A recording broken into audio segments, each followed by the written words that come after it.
Assalomu alaykum va rahmatulloh.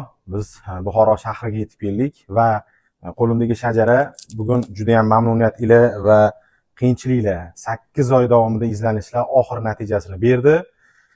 Yonimda turgan inson Buxoro shahrida Ulug'bek domlamiz, ya'ni roqiylik bilan shug'ullanadilar.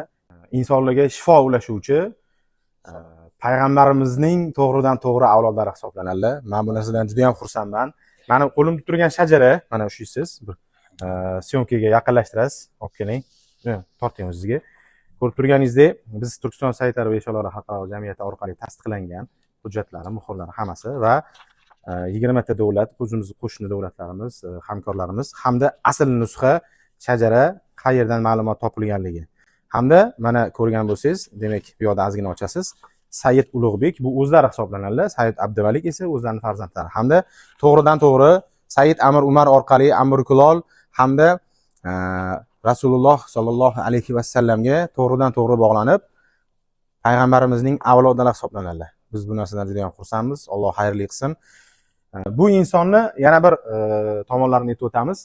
Ona tomonlari ham Hazrati Umar roziyallohu anhu ga borib taqaladi va Xudo xohlasa hozir endi ona tomonlarini ham shajarasini inshaalloh tiklib beramiz. Bundan tashqari uyga ilib qo'yishlik uchun kattakon banner sifatida oilaviy shajarani ham qilib berishga kelishdik. Alloh xayrli qilsin.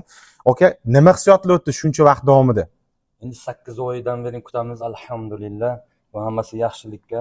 Bu shajara bu ulug' ne'mat-ku. Bu payg'ambarimizga borib avlod bo'lib ketamiz. Bu Alloh rozi bo'lsin, sizlardan ishlaringizga Alloh barakasini bersin. Rahmat. Xayrli qilsin iloyim.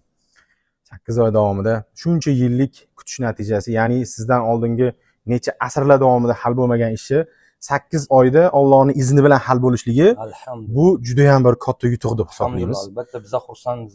Alloh hammamizga o'zimizni naslimizni bilishlik, naslimiz kimdaligini bilishlik va asl shajarani tuzdirishlik hammamizga ham nasib qilsin. Maslahat beramiz. Bu insondan maslahat olsanglar bo'ladi. Shajara darajasida qanaqa tuzildi, nima ma'lumotlar berdilar.